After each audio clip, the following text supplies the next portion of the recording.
The pit stop is vital to every race team's success. Pull off the track, let your team go to work. Outside, clear. Change all 4 tires, fill the fuel cell, and make needed adjustments, all in 8 seconds or less.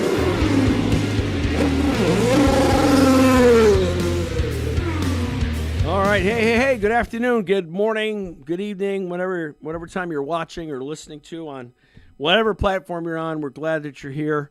Pits are open, brought to you by Speed Sport and Redline Ace. Speed Sport, your one-stop shop for all racing news. Speedsport.com, speedsport1.com.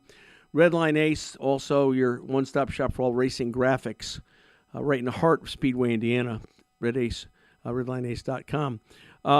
We're sorry we're off to a little bit of a late start, a little technical issues. Don't you just love technological problems, Mr. Alex? Isn't it wonderful?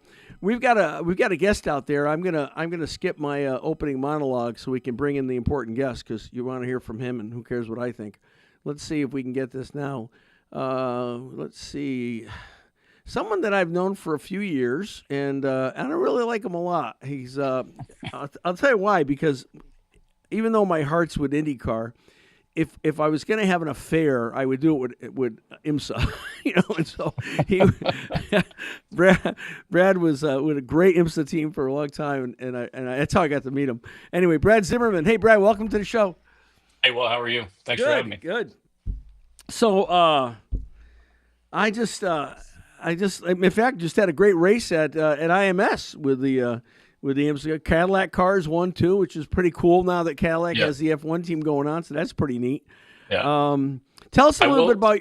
Go ahead. I will say I'm a little bit of the opposite. I love sports car racing, but I'm an IndyCar kid first and foremost. Oh, okay, good. That's kind of what set the hook for me many years ago. I knew that was in your DNA. I didn't know it was that strong though. That's Yeah.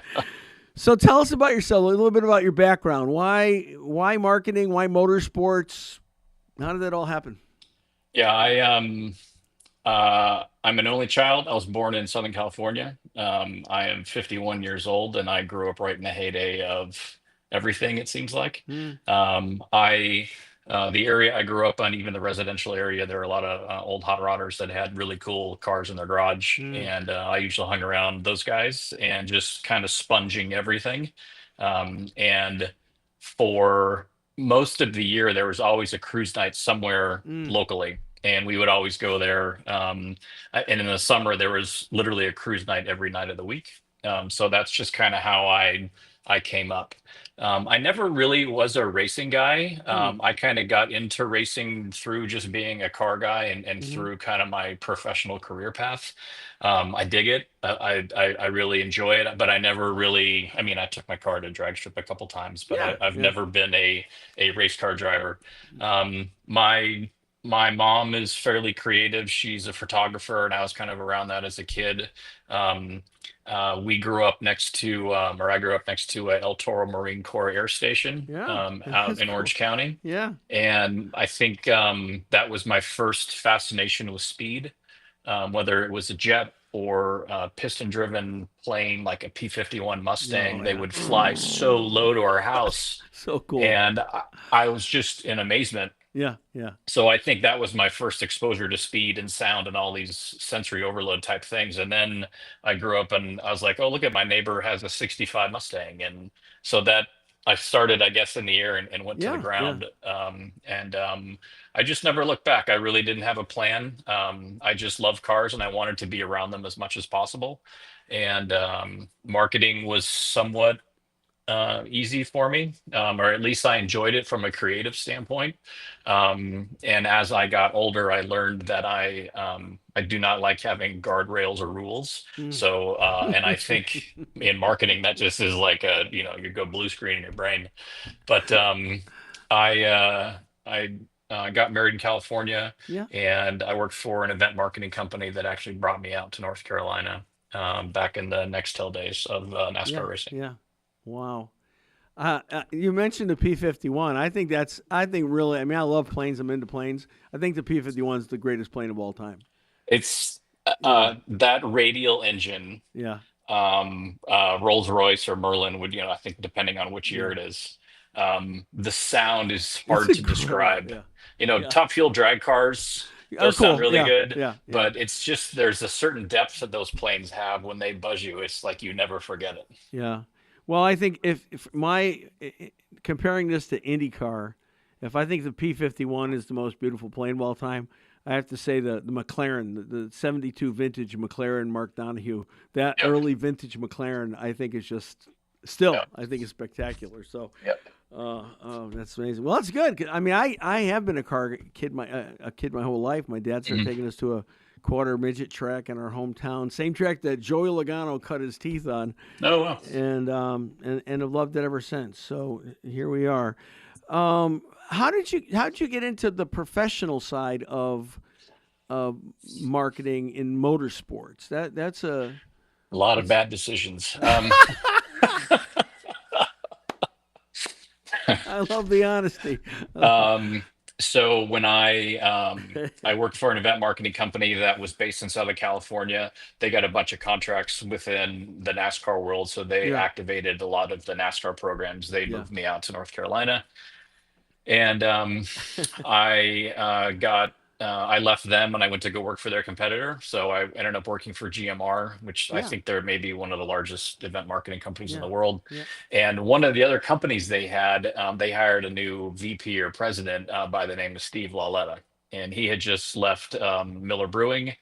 And although we worked for different companies, we sat in the same building. And Yeah, he'll tell you different. He's a huge car yeah, gearhead. And yeah. so we just kind of found each other in the hallway. We started talking. And then we went to a couple drag races because he still knew Don Perdome really well. Mm, And, we didn't really work together, but we worked in the same building.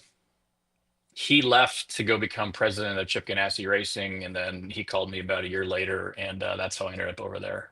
wow. So it's just like everything else, knowing the right people, Yeah. having a passion for what you do. Hmm. And then what I discovered is, not being afraid to be overly creative and really being observant to what is currently going on in the space and what has gone in the past and how can you be different and Hmm. ultimately give your sponsors value. Yeah. I mean, that's what everyone is in it for. I know that's Sure. the boring Everybody answer, does. but that's what you need to do. Yeah.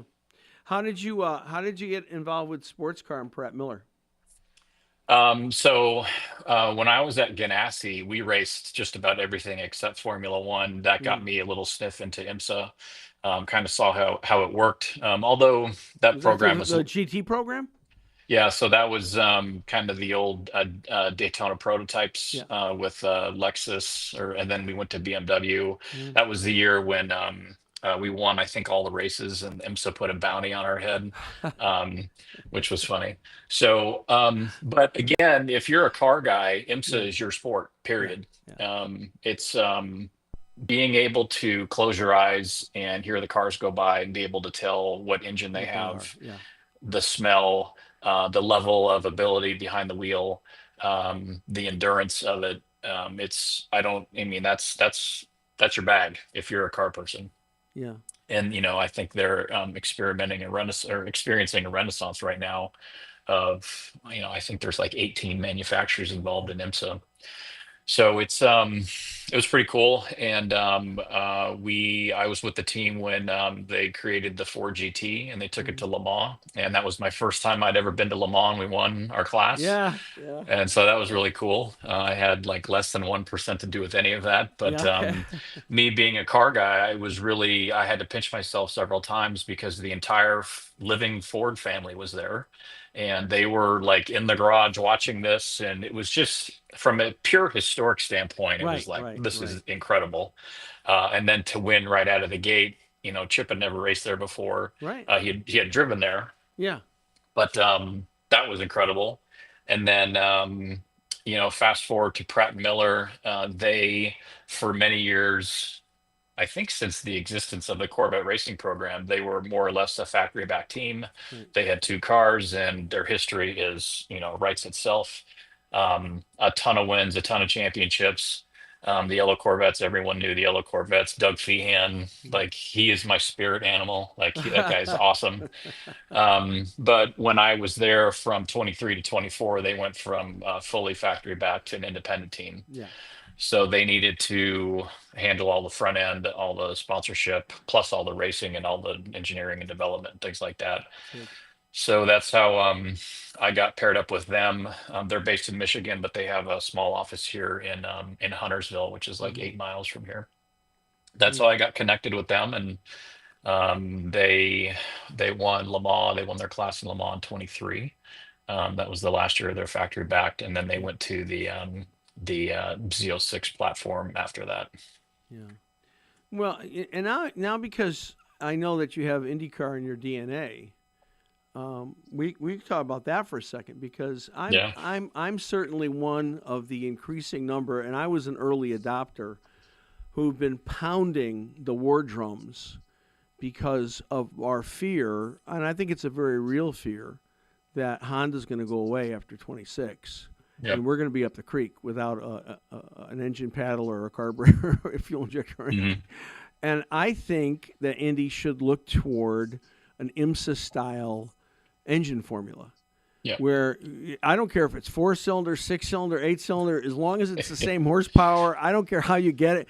And then you close your eyes to Indianapolis and you go, oh, that's a 4-cylinder, that's a 6-cylinder. You know, that would be. I think that's the smartest thing they could do. Not that they ask me, but what do you think the future is here with this? And I mean, IndyCar's really shot themselves in the foot quite a few times over the last 4 or 5 years. I hate to say it, because I know, like a lot of people, when Penske took over, I thought the savior had come.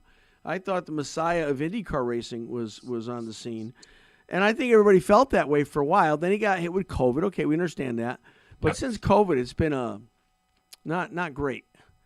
So where do you see IndyCar right now, particularly on the engine manufacturer side? I knew we were gonna go down this path eventually. So I need to. I'm very passionate about this topic, and I need to watch what I say, because I still know a lot of people. Yeah, this is unfiltered conversation, so just so that you know that. I think Roger Penske. I was in the same boat. I was like, hey, this is great. This is exactly what the series needed. Since he's had it, yeah, he got a pass on COVID, absolutely. I think he's in caretaker mode. Yeah. Across the board, and I think he can afford to be in caretaker mode when it comes to owning the property, the physical track, because I think that's what it needs. That track will be in a Penske family for the next 100 years, Right, no problem. Right. You cannot be in caretaker mode with the series. And I think, I know this may irk people, but I think there's a PE company, I'm sure, that's out there that would be interested now that they have a more solid TV deal, which it's not the silver bullet, but it's definitely a step in the right direction. Helps. Yeah. They need someone to come in and put some money behind it and really promote the sport and grow the sport. I know this is kind of what everyone has been saying on the internet, and team people have been saying it. It's a common concern, but I just feel like I feel like the charters limit growth. I know Zach Brown, and I respect Zach Brown. I know Zach Brown's talking about limiting car count. I think it's a mistake. I think this is an American open wheel series. I remember my first year at Indianapolis, 1982, just a young whippersnapper. I think they tried to qualify like 60-something cars. Yeah. And 82 were entered. Well, now you're lucky if you can get 34. Yeah. And I don't know how that benefits the fans. I don't know how. Listen, there used to be a day, and I remember going to qualifying at Indy, and the stands would be full. The front stretch, the pit lane, packed. I mean, 150,000 people. Now you're lucky if you get 50 or 60,000, maybe, on qualifying day. So I just feel like the car count is an issue. But again, if Honda won't commit at this point beyond 26. Yeah. If so Honda pulls out. Here's the race. Here's what's going to happen. You mentioned having different power plants. We also have to look at the political side, where Roger still fields NASCAR teams, the NASCAR, and he also runs the opponent to NASCAR. So he has to play his cards very carefully. I think that NASCAR is going to go full bolt full bore on the IMSA side and go to the manufacturers and say, I don't care how you make power. Yeah. We already have torque sensors on the car, Yep. and we are going to monitor you, and they're going to have some sort of balance of power, which kind of is another topic. Hmm. But I think that's going to hit first in NASCAR, Yep. and therefore all the OEMs can then start to help fund their programs through engineering and true R&D, because right now it's purely just a marketing play. Yeah. And if I'm Roger Penske and I do not have a NASCAR team, but I have everything else, I'm going at NASCAR's throat saying, look, at your ratings suck. Your season's way too long.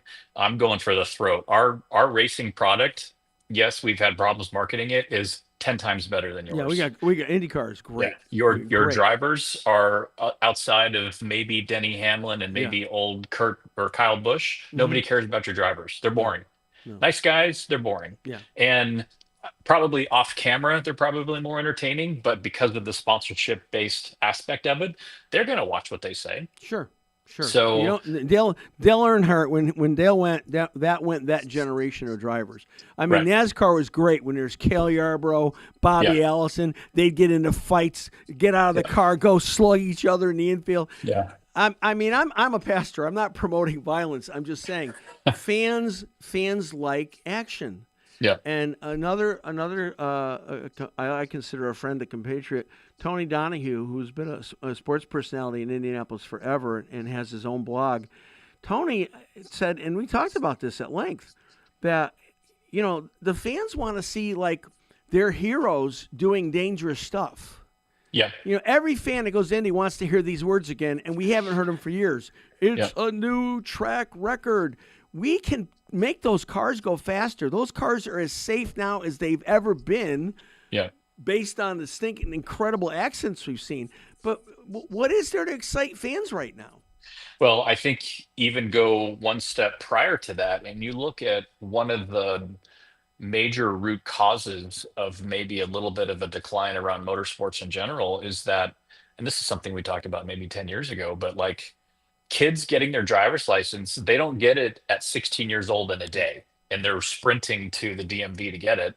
Lyft, Uber, not caring about cars or car culture, they may wait till they're 18. And because the younger generation views cars as purely utilitarian, so therefore everything else that we thought was cool about cars just does not mean anything to them.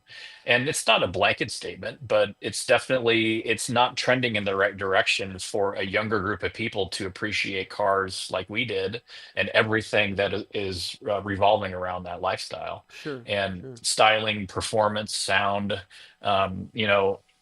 with social media, I follow a lot of car stuff, and these crazy hypercars that are 2, 3, 4, $5 million, and they go 160 bazillion miles an hour.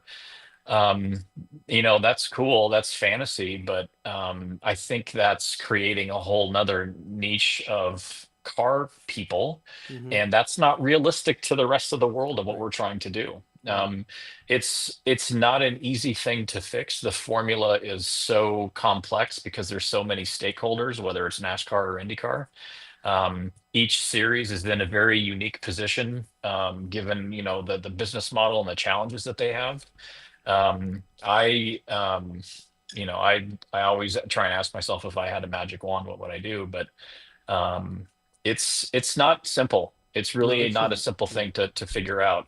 You can make it simple, but then you're going to start chopping off relationships. You're going to get people that are really going against each other, which is going to impact your bottom line. You're going to piss off the manufacturers. Fans might, so it's. Well, it's even like that. NASCAR, to your point, NASCAR now has had high-level talks in NASCAR. They're talking about scrapping the playoff system Yeah. and just go back to let the boys race. Yeah. And I think the worst thing they ever did was no, I think the worst thing they ever instituted was segments. I think that's the worst thing they ever did. The second worst thing they ever did was institute a playoff system, because we're not sticking ball. I mean, Yeah. I don't know where people think that they can pull this stuff off like that. Yeah, I have always been in the camp for both NASCAR and IndyCar. I don't care when in September, you need to end in September. And 10 years ago, the NFL was big. The NFL is a runaway freight train right now. So you should not even try and screw with them. Yeah. And I'd even argue that college football has even gained significant more steam. And that Yeah. just kind of sucks people away because there's only so much time and there's only so much things people can watch. So I would look at running, midweek races. I'd get creative if you still want to stick to 38 races, which is way too many in this year, and Yeah. the Oh my it's too gosh. long. But Race fatigue. yeah, I would not try and even begin to battle with the NFL. Well, why And not start? I mean, I know you got March Madness, and that's a concern. Why not start the IndyCar season earlier? yeah, I mean You, that's another one. I you've yeah, you've got tracks that you could go to and race in February. I Daytona would does it. NASCAR does I it. I would even argue that IndyCar starts and ends at the right time. There's just not enough content in the middle, and then their off season seems like it's Oh, it's a forever. 2 year off season. It's 6 months. So It's horrible. yeah, Yeah. and but again, you look at the NFL, you look at what they do in the off season. You have the draft, you have all of these events that they create during their off season. Sure.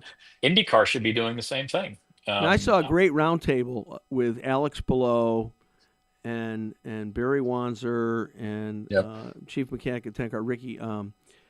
Name escapes me, but it was really interesting. I mean, yeah, I enjoyed listening to they're reviewing their incredible season. Right, there's yep, got to be more quality and not 30-second reels on Instagram, but there needs to be yeah, some quality programming that's yeah. offered to fill in this dark space of 6 months. Yeah, now we're on the same page again. I think short, quick bursts of content on social media, it totally does what it needs to do, but Yeah, it doesn't yeah. tell a story. No, no, So I don't no. think you do either or. You need to do both. Both. See, And you look at what Drive to Survive did here in the yeah, United States. Like now, granted, everyone was home at COVID, so they binge watched the whole thing, but they packed in almost like 2 episodes into 1 episode, which made it really interesting to watch.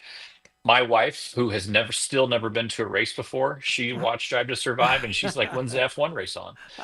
So we have to look at the things that make pieces or parts of yeah, motorsports popular, and it's long format, right, character development, yeah, and overall education about the sport. And every team has people, especially at the pro level in yeah, NASCAR and IndyCar. hmm Everyone at that level has people already in their building that is capable of doing docuseries. yeah, absolutely, Period. And the absolutely. You're fact that they 100% don't right. do that drives me up a wall. Yeah, as well. Me as well. One last question. I'm sorry we got started late. Oh, you're good. Sometimes That was my sometimes fault. we're addicted to technology and it doesn't work. Thank you for coming on, Brad. Yeah, no I problem. enjoyed talking with you. I love the seminar that you did sometime back on the AI stuff. That was really cool. Oh yeah, thank Are you. you still doing more of that? All right, let's stop right now for we're on time. Tell me about BZ Strategic Partners. What is BZ Strategic Partners? Well, that was created out of necessity to eat during COVID. So, on March 20th of 2020, I, as well as millions of other people, lost their job. Yeah, I always wanted to start my own agency. yeah. So pictures, video, podcasts, writing. So Have I you would gotten build. back to Dump the Clutch? Are you going to get back to that, or what are you No, doing? actually, so I just got a new full-time gig, and we are ordering the other gentleman that's going to be on the other end. He's Yeah, based in Iowa, so I yeah. gave him an equipment list to go buy, and so we're going to Okay. fire up another podcast. But Good, good. I just love creating content like Yeah, this. I love doing this stuff. I've been the guest maybe 2 or 3 times. I'm usually on the other end. I'm usually in your yeah, seat, yeah. but it's very cathartic. I Sure. love talking with people. So I just love doing that and Yeah, packaging it and then distributing it, on all these platforms. yeah. It's either a few $100s or free, or, it's like, it's so easy to do. I don't Yeah. know why everyone doesn't do it. And I think more Well, people are doing it, but it's still, a well, minority. it's addictive. It's addictive. You start with Yep. one camera, then you have to go to two, and you have one light, then you have six, then you have, it's like a monster Yeah. that you have to Then you feed. need It's then you really, need a huge mixer and yeah, yeah. Let me ask you before we've got a few seconds left. Yep. Sponsorship. What do you Yep. think the state of sponsorship is, particularly in North America? I mean, these $12 million deals aren't coming anymore. Yep. You're lucky if you can get to near a $6 or $7 million deal. Yep. Where do you think it's going to head next few years? I think if you don't have a B2B play, I think you're dead in the water. Thank you. I think if you're looking for less than $100,000, you can probably make it work, knowing Yeah. that you may have family money or something else that Sure. you can Sure. bolt onto Yeah. it. Hmm. But I mean, funny enough, some kid hit me on LinkedIn yesterday. We talked today. He's 20 years old, Hmm. ARCA driver. Yeah. I think he's able to string together 6 races. And I talked with him, and I'm like, I'm not your buddy. I'm going to be very straight with you. You're not going to make it as a Yeah. driver. Yeah. And he doesn't come from family money. His Yeah. parents don't own a business. He's probably too old at 20 years old. It's not going to work. So I told him, you need to look at, because you have the driver mentality, you need to go try and work for a team on the strategy side, on the engineering side, on the over the wall side. You can Sure. still work in A the lot of industry. things you can do. Yeah, sure. I mean, there's only so many Yeah, Lance Strolls in the world. Lance Stroll, right? I mean, driving yeah, because you don't deserve it, but you got more money than God. It just, it's that's right. Yeah, but a little inside baseball, but yeah, Pratt and Miller, their parent company, we couldn't get a B2B model put together. It was difficult. I worked really, with a founder and owner of an airline, yeah, and yeah. he was for it, but all his board members said, we're not going to do it. It's too risky, Wow. from a, stock market and all that Yeah, boring stuff. yeah, So it's very easy on paper, but in order to get it executed, you have to align with a lot of correct things and not have stuff shoot you down. Well, I think you're But right. like, Absent family money, if you don't have the strong B2B play, you're going to really be struggling, as I yeah, have learned in these past 10 years. yeah, Brad, we got to go. Thank you. I'm sorry we got off to a late start. Going to have you back on again. I felt we had a good flow here today, so this is okay, nice. cool, We'll have you back soon, and I hope I see you in person in a short okay. time. So thank Thanks, you, my Will. friend. Have a Thank great you. day. All right, we're going to have a guest coming on. Another guest coming on. Before that, though, we want to give one of our sponsors, our newest sponsor, some love. Today's episode being brought to you by Schaefer Manufacturing, America's trusted leader in oils and lubricants since 1839. If you want maximum performance and protection for your engines, fleets, equipment, Schaefer delivers. Their advanced lubrication reduces friction, runs cleaner, lasts longer, saving you money, fewer breakdowns, less time. That's why professionals in trucking, farming, racing, and industry all turn to Schaefer. Don't settle for less. Give your engine the premium care it deserves. Learn more at SchaeferOil.com. That's SchaeferOil.com. All right, let's see. I am so excited about our next guest. She was harder to get than the president of the United States. I have a lot of, but I don't quit. I don't quit easily, and I kept at it, and we finally got her. I'm so happy to welcome a great driver, a Pikes Peak legend, and now a winner in Porsche Challenge Cup. Very cool, Lonnie Unser, for the first time. Hey, Lonnie. Oh. No vol. Can you hear me? Can you hear us? All right, I'm not hearing you yet. So let's see.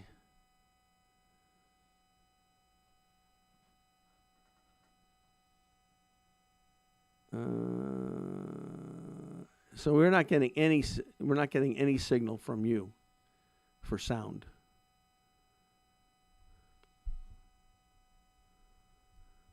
Well, we had an earlier issue with our friend Brad, so I don't know. Maybe this is the day for it. We could do this, Lonnie. Can you just? I don't want to lose any time with you. I've been waiting for you for weeks. Can you just click the link on your phone and come on through your phone? You want to try that?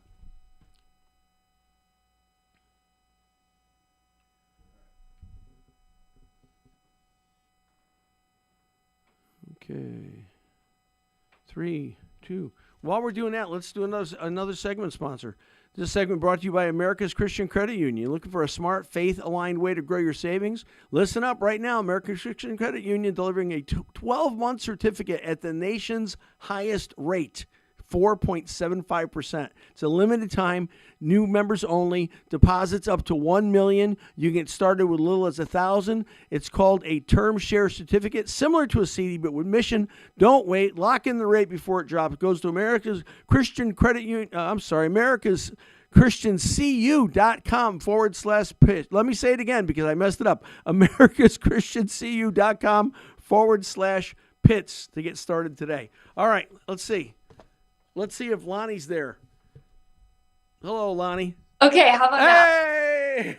You did it. Good. I am so glad that you are on. I can't tell you. I've been waiting, and I know schedules are hard, so I'm grateful that you hung in there with us.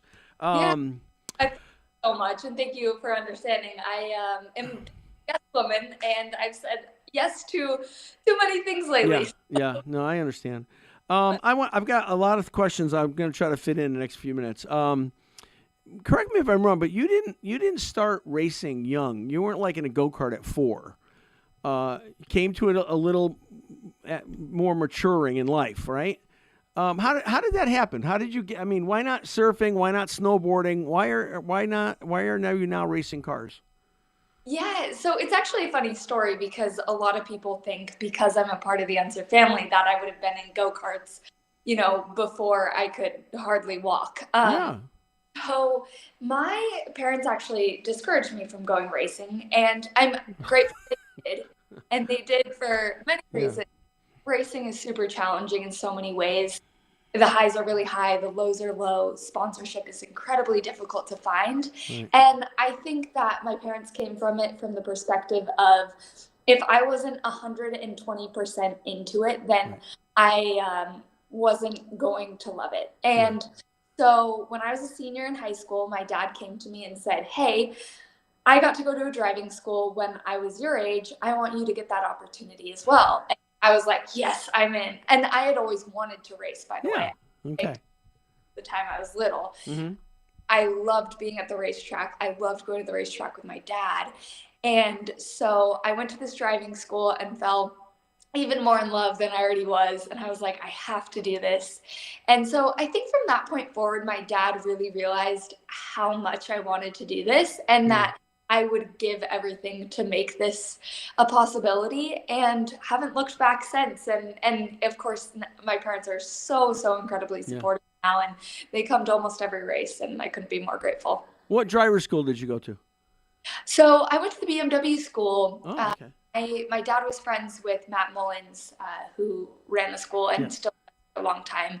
And so they kind of helped us out on it, which was super nice. We were able to go out to Thermal and, of course, drive some really, really nice BMWs. I passed.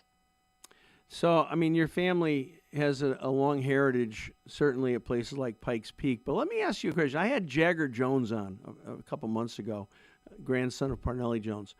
And I said to Jagger, Jagger, how was it as a child growing up? Was this family legacy? Was it hard to grapple with, or And he goes, actually, no. He said, I didn't really even realize it as a kid. I didn't realize it or even appreciate it until I was much older. Of course, now he recognizes the significance of having Parnelli Jones as a grandfather.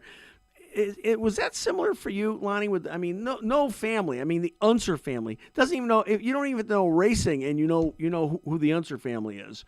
9 Indy 500s. Was it hard to grow up that way, or did you not notice it either until you were older? Honestly, for me, Will, it was just so cool, and I do think I actually kind of realized from a young age. I grew up going, like I said, to the racetrack with my dad, but my first years of life were spent at the Indy 500, and when my dad was driving that race. Sure. And when we would go to the Indy 500, it would always be a family reunion because my Uncle Al, my Uncle Bobby, Al Jr., everybody was there.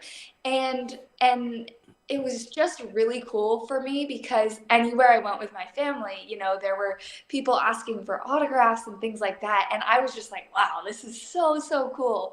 One of my favorite memories was my Uncle Al, so Al Sr.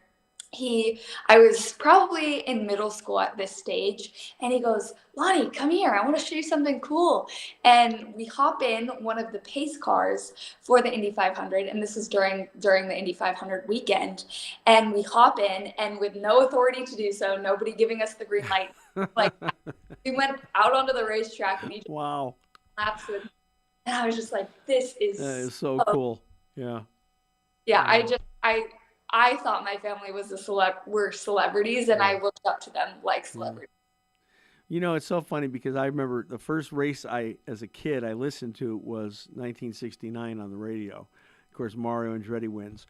And the next 2 years, Al Sr. wins back to back in those gorgeous, Johnny Lightning cars. I mean, and, on display in museum. it's like when I go to the track and when I go to a museum, it takes me back to my childhood. It's like I'm a time traveler and I go back, and I just love it so much. You have been in different types of cars. As I said, your family has a tremendous legacy at Pikes Peak. I've been to Pikes Peak, and I'll tell you, I would never drive. I mean, I would drive a regular car at regular speed, but I would never drive fast up by. There's places there where you could go off. I wouldn't. How did you? I mean, how did you get into that? That's so crazy. So that's also actually a really funny story. So when I started racing, I was racing in the Rocky Mountain region, and I was living in Boulder, Colorado at the time. And so I would go to Colorado Springs. They've got the PPIR, the Pikes Peak International Raceway there, and I would go race my Spec Miata there. And kind of throughout my start of my racing career, people would come up to me all the time and say, Lonnie, when are you going to race Pikes Peak? When are you going to do this? And to be honest with you, I've always been afraid of heights. And so anytime somebody would ask, I know, right? Anytime anyone would ask, I would be like, maybe. And in the back of my head, I'm like, nope, there's no way, no chance. But kind of like throughout my career, people would mention it a lot. So, and I didn't know a whole lot about it, to be honest with you, at the time. And so one weekend when I went to race at PPIR, my dad was there. And like I said, he comes to most of my races. And we had a free afternoon. And I was like, you know what? I want to go see what this Pikes Peak thing is all about. And so we took my car and we drove up Pikes Peak. I think the very top was closed, but we got the W's and things like that. And I was terrified. I was looking over the cliffside. It's frightening, yeah. Yeah. And yes, I was like, Dad, how do you do this? I do not understand how you race this. And he goes, Lonnie, you just focus on the road. And I was like, yeah, that's a load of crap. And we continued on. I continued on throughout my day. And that day reaffirmed my desire to never race Pikes Peak. And so a few years went by, and kind of that same inkling of like, oh, I want to learn a little bit more about this race kind of kept coming to me. Yeah. And so again, I was living in Boulder at the time. I didn't have anything going on the Sunday of the race one year. And I was like, you know what? I'm going to go out there. I'm going to see what this is all about. And I'm going to go watch the race. So I got some tickets and I went up and watched the race. And everything from that moment changed for me. I was like, there was something so special about just the atmosphere of the race. Like you could tell there's such good camaraderie between competitors, fans, the people who work Pikes Peak, the volunteers. Everything seemed so special. And then I kind of also realized at that moment that it was the perfect combination of the two things that I loved the most, which were mountains and race cars. Okay. And I was like, hey, I have to do this. And so from that day forward, I got my mind set on Pikes Peak, and I put together a program for the next year, and I raced it and haven't looked back since. It's my favorite thing and one of the coolest things I've ever gotten to do. Wow. This past year, didn't they have a problem with wind or something? They couldn't go to a certain distance because the wind was so strong. Were you affected by that as well? Yeah, unfortunately, we started off the morning knowing the winds were really bad, and the officials were trying to do everything they could. So at first the race got delayed by 2 hours, and they delay it in small increments. And then eventually they had to say that we were only going to run basically the qualifying section, so we could only run a third of the way up. And it was a huge bummer, but ultimately the mountain decides, and the winds were so bad that the spectators up on Devil's Playground, which is 2/3 of the way to the top, Devil's is, the windows of the spectators' cars were being blown out of the car. And also they lost a porta potty off the side of the mountain. Like that didn't how fast do the winds have to be to do that? It's got to be. They were saying it was like 60 to 70 miles an hour. Really? Wind. Wow. Yeah. Unbelievable. We're crazy. And it's so exposed up there too, and many rocks. And I think ultimately they were worried about rocks being blown onto the road. And I can understand why the call was made, because it would be terrible to be going around a blind corner and all of a sudden a massive rock was there, or what have you. So although it was such a bummer, I understand. No, safety first. I mean, obviously it's racing. It's dangerous anyway, but Right. you can't ignore nature. That's why we don't race Indy cars in pouring rain. All right, talk to me about Kelly Moss and Porsche. You won your first race this year, right? Yeah. VIR, is that where you were? Watkins Glen, actually. Watkins Glen. I'm sorry. Okay, good. Yeah, tell us about that. How'd you get into Porsche racing? So the story actually starts back in 2022. Kelly Moss and Victoria Thomas and Andy Kilcoyne were holding a shootout for women drivers. They wanted to get a woman into Carrera Cup. And so they did a bunch of searching for women that they wanted to invite out to the racetrack. They were doing it at Putnam Park. Yeah. Anyway, I got to the final four and got to go out to the racetrack and test with them, basically, and kind of have them evaluate me. But I had, going into it, a very strong relationship with Yokohama, primarily because of Pikes Peak. And I knew that, Yokohama kind of spoke to me about running the Porsche Sprint Challenge because the tire in the series is a Yokohama. At the time, Carrera Cup was a Michelin tire. Okay. So anyways, I went to the shootout and they ended up picking Sabra Cook. She was kind of better suited for the role at the time. And it was funny because Victoria called me after it had all happened and she was devastated. She was really, really sad. And she's like, we're not going to be able to, run you next year. And I wasn't sad at all, ironically, because I was like, well, that's okay. I'll figure out how to run with you guys eventually.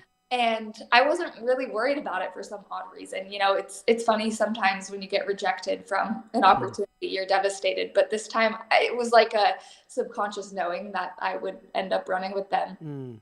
And so the next year, I spent the entire year in that paddock doing all of the commentating. So I would commentate for the races and I would hand out trophies. And that was my way of kind of getting into the paddock because I wasn't to come up with the funding to run it myself, and then kind of built that relationship. And then the next year I was able to find the funding and I talked to Victoria and she's like, yeah, we want to run you. And then it's now been 2 years and I feel so lucky because they are the most winningest Porsche race team in the world. And so it was just really, really cool. It's been amazing to run with them, and their level of excellence and everything they do is just incredible. And it's taught me so much. And I saw your car. I'm not sure if you had the same livery for the whole season, but a beautiful Mobil 1 livery, just an absolutely beautiful car. Yeah, it's sort of funny because when I started racing, I was very, very opposed to the purple and girly cars. I was like, no, I want to just blend in. But it's sort of funny because now I've got for Pikes Peak, I ran a pink car, and for the last 2 years, I ran a purple car, and I'm loving it. I'm owning it. I like it. How'd you like Watkins Glen? Watkins Glen, well, I always joke that my favorite tracks are the places that I do well at. So I love Watkins Glen. I did pretty good there. But regardless of that, I think I would still really like it because it's just the most fun track, just the high speed nature of it. But then there's also some technical bits and the elevation. It's just really, really special. And there's a reason why a lot of drivers like Watkins. Yeah, I'm hoping IndyCar will go back there at some point. I mean, it's such a historic place, and NASCAR's been there, Formula One's been there, Can-Am's been there, IndyCar's been there, of course, all the sports car classes. So I hope at some point IndyCar decides to go back because I'm here in Connecticut. And there's no races in the Northeast. We used to have Pocono, that's gone. We used to have New Hampshire, that's gone. We used to have the Glen, that's gone.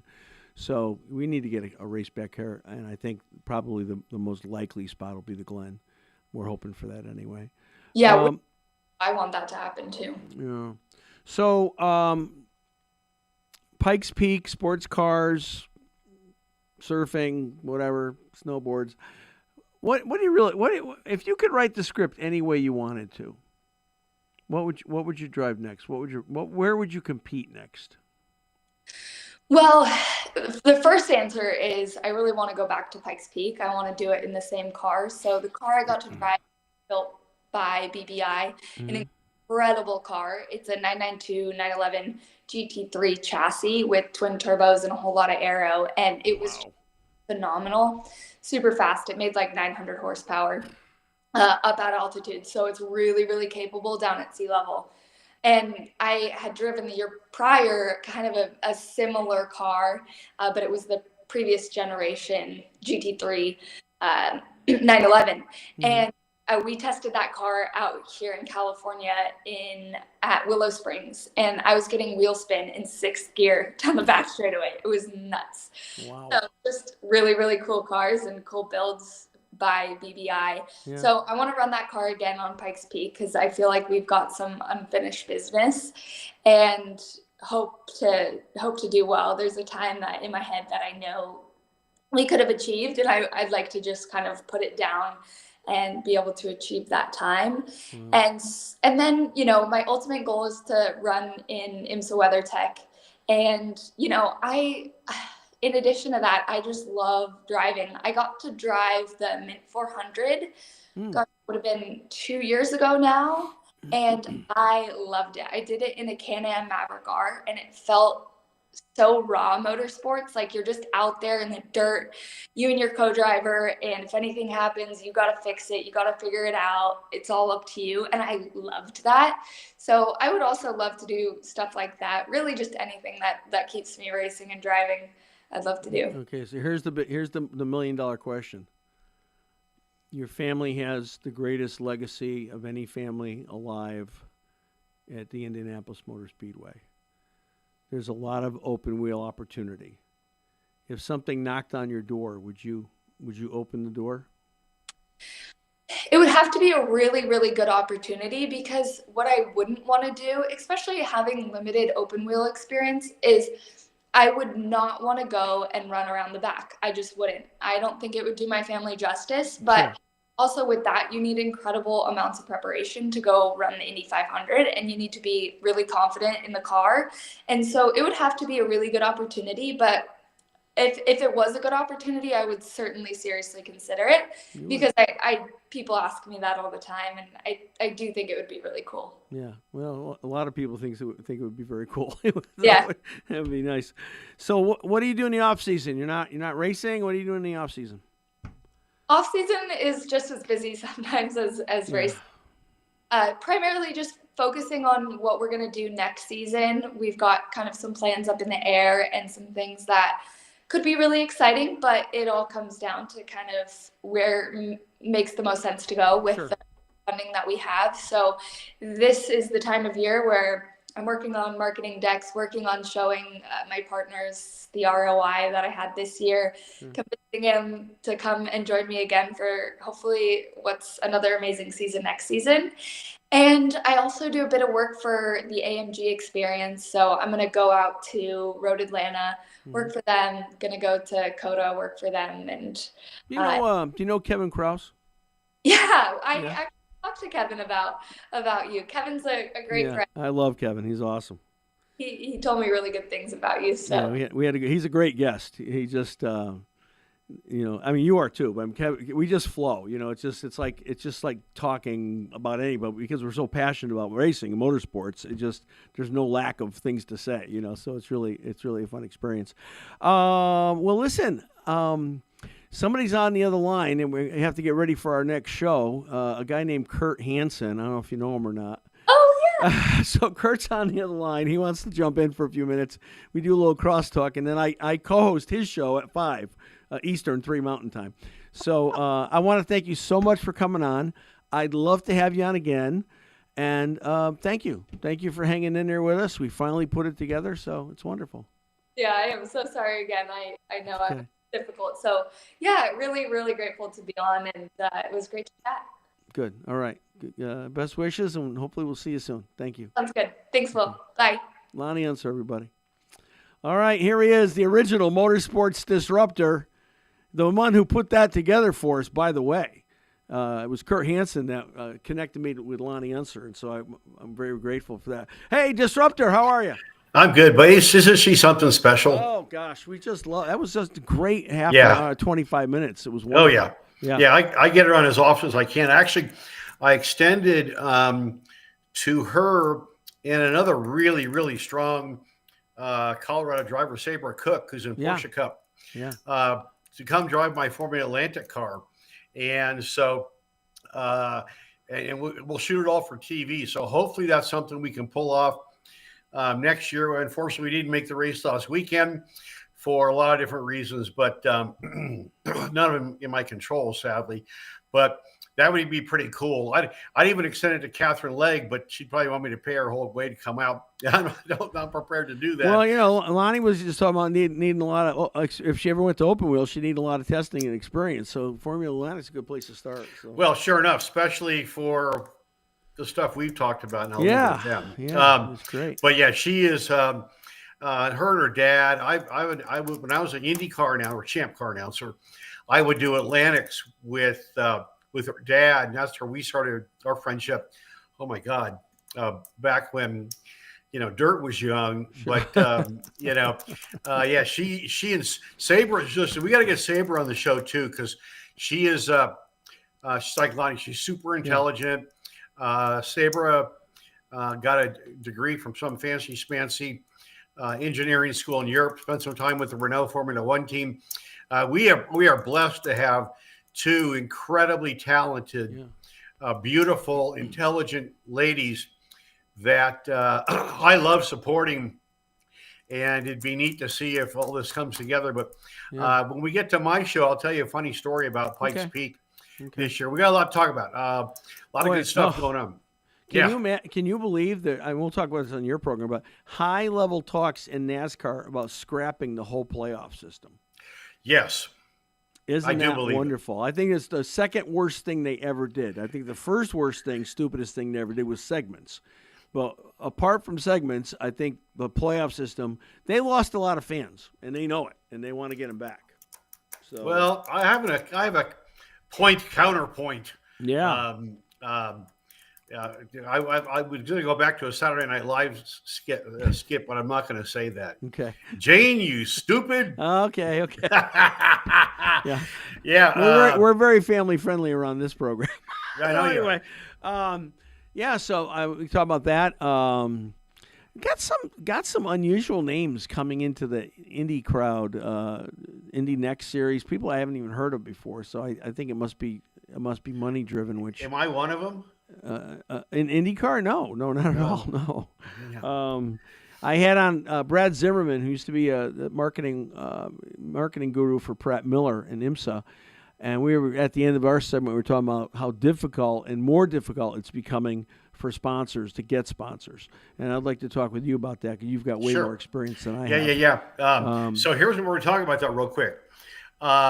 More Brad Sweet news as he expands his thing. The whole Denny Hamlin, Bubba Wallace thing, I have a completely very strong take on that. Mick Schumacher to Formula One. Yeah. I love it. I mean, excuse me, to IndyCar with Lanigan. Yeah. There's a lot to talk about. We'll chop it up, as we say. Yes. We'll chop it. All right, so folks, listen now. We're going to sign off here at Pits Are Open. We're going to come back in a few minutes with Race Central Unplugged, Kurt Hansen. And I get to be the co-host and kind of sit in the co-pilot chair and listen to Kurt, which is wonderful because I learn a lot. So that's going to come on. And Kurt, we know we can get that on your website, which is racecentral.live. Right. We also can get it on YouTube, which is Race Central. And I believe Race Central Media. I believe it's there on both. Okay. So guys, when you get done with our program, go use the restroom, get a coffee, whatever, and then check in racecentral.live. And we'll be on there, and a good, also very, very enjoyable motorsports programming, if I do say so myself. But I am biased; I do work here. All right, Kurt. We'll see you in a few minutes. See you in a few minutes, buddy. The original disruptor, Kurt Hansen. Yeah. Hey guys, thanks so much for watching, and make sure, please go to our website, pitcheropen.com. Sign up for our newsletter, please. free. It's free. Go to our YouTube channel, the Pits Are Open Podcast. Subscribe. It's free. Help us. Thank you so much. We love you. See you next week.